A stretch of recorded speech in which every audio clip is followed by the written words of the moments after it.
ഇന്ത്യക്ക് അഞ്ചാം തലമുറ Su-57 സ്റ്റെൽത്ത് ഫൈറ്റർ ജെറ്റുകൾ നൽകാനുള്ള ഓഫർ റഷ്യ ഇപ്പോൾ പുതുക്കിയിരിക്കുകയാണ്. ഇടപാട് കൂടുതൽ ആകർഷകമാക്കാൻ വേണ്ടി റഷ്യ വിമാനത്തിന്റെ വില കുറച്ചു. അത് മാത്രമല്ല, ഇന്ത്യൻ രൂപയിൽ ഒരു അതുല്യ പേയ്മെന്റ് സംവിധാനമാണ് റഷ്യ ഇപ്പോൾ സ്വീകരിക്കുന്നതും. അതുപോലെ തന്നെ ഹൈപ്പർസോണിക് ആയുധങ്ങളുടെ സംയോജനം ഉൾപ്പെടെയുള്ള സ്റ്റെൽത്ത്, ഏവിയോണിക്സ്, പോരാട്ടശേഷി എന്നിവയിലെ മെച്ചപ്പെടുത്തലുകൾക്കും റഷ്യ ഇപ്പോൾ ഊന്നൽ നൽകുന്നു. നമുക്കറിയാം, ഇന്ത്യക്ക് ഇപ്പോൾ ഒരു അഞ്ചാം തലമുറ യുദ്ധ വിമാനങ്ങളുടെ ആവശ്യകത ഉയർന്നു വന്നിരിക്കുകയാണ്. അതായത് ഇന്ത്യയുടെ സാങ്കേതിക അഭിലാഷങ്ങൾക്കും സുരക്ഷാ അന്തരീക്ഷം മാറ്റുന്നതിനും വേണ്ടി കപ്പലുകളെ പോലും നവീകരിക്കേണ്ടതിന്റെ ആവശ്യകതയാണ് ഇന്ത്യക്ക് ഇപ്പോൾ ഉയർന്നു വന്നിരിക്കുന്നത്. ചൈനയുമായും പാകിസ്ഥാനുമായും ഒരേ സമയം സംഘർഷങ്ങൾ ഇന്ത്യ അഭിമുഖീകരിക്കുന്നുണ്ട്. ചൈനയുടെ J-20 സ്റ്റെൽത്ത് ഫൈറ്ററും പാകിസ്ഥാന്റെ വർദ്ധിച്ചു വരുന്ന എയർ പവറുമെല്ലാം ഇന്ത്യക്ക് ഒരു സമ്മർദ്ദപരമായ അന്തരീക്ഷമാണ് ഇപ്പോൾ സൃഷ്ടിച്ചുകൊണ്ടിരിക്കുന്നത്. ഈ സംഭവവികാസങ്ങളെ താരതമ്യപ്പെടുത്താവുന്ന സാങ്കേതിക വിദ്യ ഉപയോഗിച്ച് ഇവ സമതുലിതമാക്കാനാണ് ഇന്ത്യ ഇപ്പോൾ ശ്രമിച്ചുകൊണ്ടിരിക്കുന്നത്. ജഗ്വാർ, മിറാഷ് 2000, MiG-29 എന്നിവ ഉൾപ്പെടെ നിരവധി ഇന്ത്യൻ എയർഫോഴ്സ് യുദ്ധ വിമാനങ്ങൾ അവയുടെ പ്രവർത്തന ജീവിതത്തിന്റെ അവസാനത്തോടിപ്പോൾ അടുക്കുകയുമാണ്. ഇവയ്ക്ക് പകരം മികച്ച ശേഷിയുള്ള അടുത്ത തലമുറ യുദ്ധ വിമാനങ്ങൾ മാറ്റി സ്ഥാപിക്കേണ്ടതിന്റെ ആവശ്യകതയും ഉയർന്നു വന്നിരിക്കുകയാണ്. ഇന്ത്യയുടെ അഡ്വാൻസ് മീഡിയം കോമ്പാക്ട് എയർക്രാഫ്റ്റ് അഥവാ AMCA പദ്ധതി വികസിപ്പിക്കാനാണ് ഇന്ത്യ ലക്ഷ്യമിട്ട് മുന്നോട്ട് പോയിക്കൊണ്ടിരിക്കുന്നത്. പ്രതിരോധ സാങ്കേതിക വിദ്യയിൽ സ്വാശ്രയത്വം പ്രോത്സാഹിപ്പിക്കുന്ന ഒരു തദ്ദേശീയമായ അഞ്ചാം തലമുറ പോരാളി എന്നത് ഒരു ദീർഘകാല പദ്ധതിയാണ്. അതുകൊണ്ട് തന്നെ ഒരു ഇടക്കാല പരിഹാരം എന്ന നിലയിൽ ഇന്ത്യ അത്യാധുനിക സാങ്കേതിക വിദ്യയുള്ള യുദ്ധവിമാനങ്ങൾ ഉൾപ്പെടുത്തണം എന്നത് ഒരാവശ്യമായി വന്നിരിക്കുകയാണ്. ഇന്ത്യയുടെ ഈ ആവശ്യകതയിൽ ഇപ്പോൾ മുന്നോട്ട് വന്നിരിക്കുന്നത് റഷ്യയുടെ Su-57 ആണ്. കോണീയ രൂപകൽപ്പനയും ആന്തരിക ആയുധ ബേകളും ഉള്ള കോമ്പോസിറ്റ് മെറ്റീരിയൽ പോലുള്ള സവിശേഷതകൾ ഉൾപ്പെടുത്തി സ്റ്റെൽത്ത് മനസ്സിൽ വെച്ചാണ് Su-57 എയർഫ്രെയിം രൂപകൽപ്പന ചെയ്തിരിക്കുന്നത്.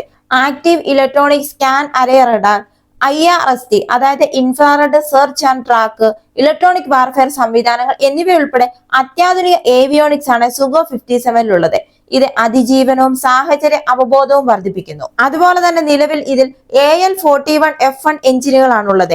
ഇതിന്റെ സൂപ്പർ ക്രൂയിസ് കഴിവും വർദ്ധിച്ച ത്രസ്റ്റ് വെക്ടറിംഗ് എന്നിവ വർദ്ധിപ്പിക്കുന്നതിന് വേണ്ടി മറ്റൊരു എഞ്ചിനിലേക്ക് ആസൂത്രിതമായി ഇത് പരിവർത്തനം ചെയ്യാനും നോക്കുന്നുണ്ട്. MiG-21, MiG-29, Su-30 MKI യുദ്ധവിമാനങ്ങൾ ഉൾപ്പെടെയുള്ള ശ്രദ്ധേയമായ സംഭാവനകളോടെ റഷ്യ ഇന്ത്യക്ക് സൈനിക വിമാനങ്ങളുടെ ഒരു പ്രധാന വിതരണക്കാരാണ്. സംയുക്ത സൈനിക പദ്ധതികളിൽ ഇന്ത്യക്കും റഷ്യക്കും സഹകരിച്ച ചരിത്രവുമുണ്ട്. 2007 ഇന്ത്യയും റഷ്യയും അഞ്ചാം തലമുറ യുദ്ധവിമാനം എന്ന പദ്ധതിയിൽ ഏർപ്പെട്ടിരുന്നു. Su-57 ഒരു കസ്റ്റമൈസ്ഡ് പതിപ്പ് വികസിപ്പിച്ചെടുക്കാനുള്ള പദ്ധതിയായിരുന്നു ഇത്. ഇന്ത്യയുടെ സംഭാവനയിൽ സാമ്പത്തിക സഹായവും തദ്ദേശീയ ഏവിയോണിക്സിന്റെയും സംവിധാനങ്ങളുടെയും സംയോജനവുമാണ് ഉൾപ്പെട്ടിരുന്നത്.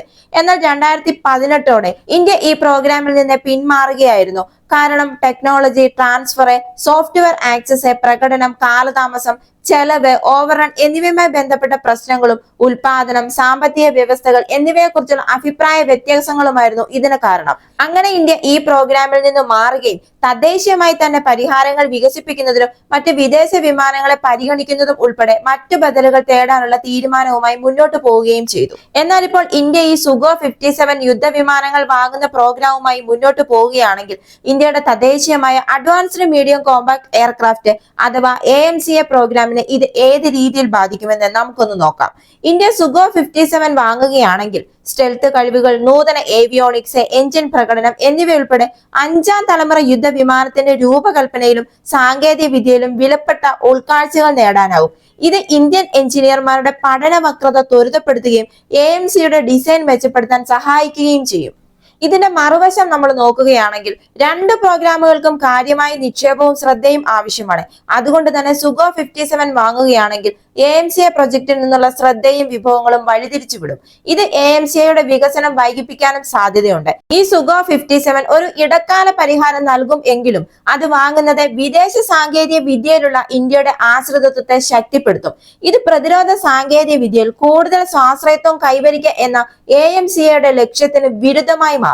അതുപോലെ തന്നെ ഈ കരാർ റഷ്യയുമായുള്ള പ്രതിരോധ ബന്ധം ശക്തിപ്പെടുത്താൻ കഴിയും എങ്കിലും കരാറിൽ ഏർപ്പെടുത്തിയിരിക്കുന്ന വ്യവസ്ഥകൾ ഇന്ത്യയുടെ തന്ത്രപരമായ സ്വയം ഭരണത്തെ ബാധിച്ചേക്കാം.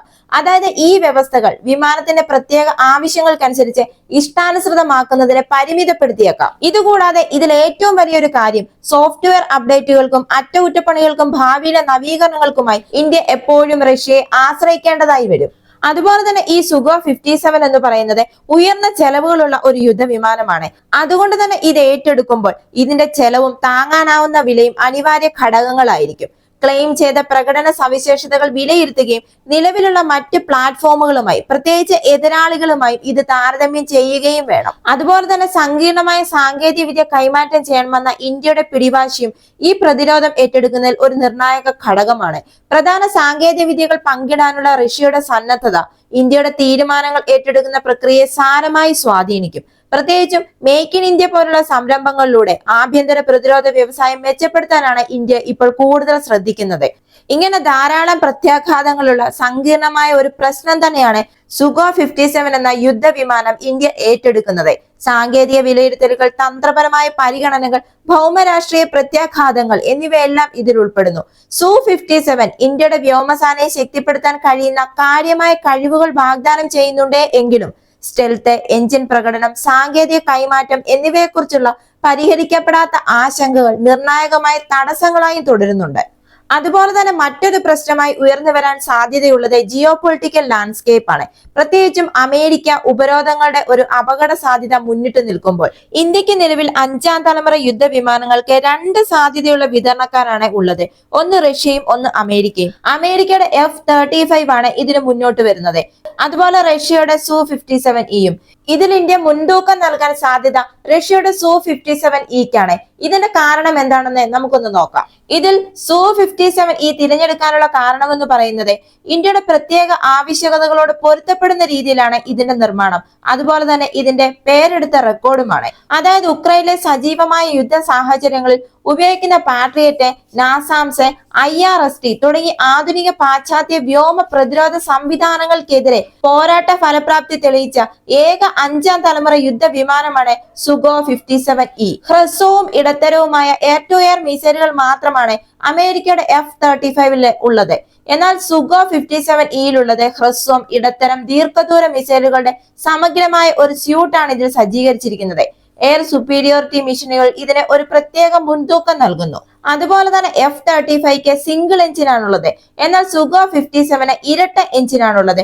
ഒരു എഞ്ചിൻ തകരാറിലായാലും വിമാനത്തെ സുരക്ഷിതമായി പറക്കാനും ലാൻഡ് ചെയ്യാനും അടുത്ത എഞ്ചിൻ ഉപയോഗിക്കാൻ സാധിക്കും. ഇതിന്റെ അടുത്തൊരു പ്രത്യേകതയാണ് ഇന്ത്യൻ സാഹചര്യങ്ങൾക്ക് അനുസൃതമായിട്ടാണ് ഇത് നിർമ്മിച്ചിരിക്കുന്നത് എന്ന് പറഞ്ഞല്ലോ. MiG-21, MiG-27M, സുഖോ 30 MK തുടങ്ങിയ മുൻകാല പ്രോഗ്രാമുകളിൽ നിന്ന് അറിവ് ഉൾക്കൊണ്ടുകൊണ്ട് ഇന്ത്യയുടെ അതുല്യമായ പ്രവർത്തനവും കാലാവസ്ഥ ആവശ്യകതകളും നിറവേറ്റുന്നതിനായി ഇന്ത്യയിലെ സാഹചര്യങ്ങളോട് പൊരുത്തപ്പെടുന്ന രീതിയിലാണ് ഇത് വികസിപ്പിച്ചെടുത്തിരിക്കുന്നത്. അതുപോലെ തന്നെ ഈ Su-57E സഹകരണം ഇന്ത്യയുടെ പ്രതിരോധ സേനയുടെ സീരിയൽ ഉൽപാദനം സുഗമമാക്കുക മാത്രമല്ല, നൂതന യുദ്ധവിമാനങ്ങളുടെ കയറ്റുമതി കേന്ദ്രമായി ഇന്ത്യയെ സ്ഥാപിക്കാനും സാധിക്കും. ഇതിന് ഉത്തമ ഉദാഹരണങ്ങളാണ് ബ്രഹ്മോസ് മിസൈലും സുഖോ 30 MK പദ്ധതിയും.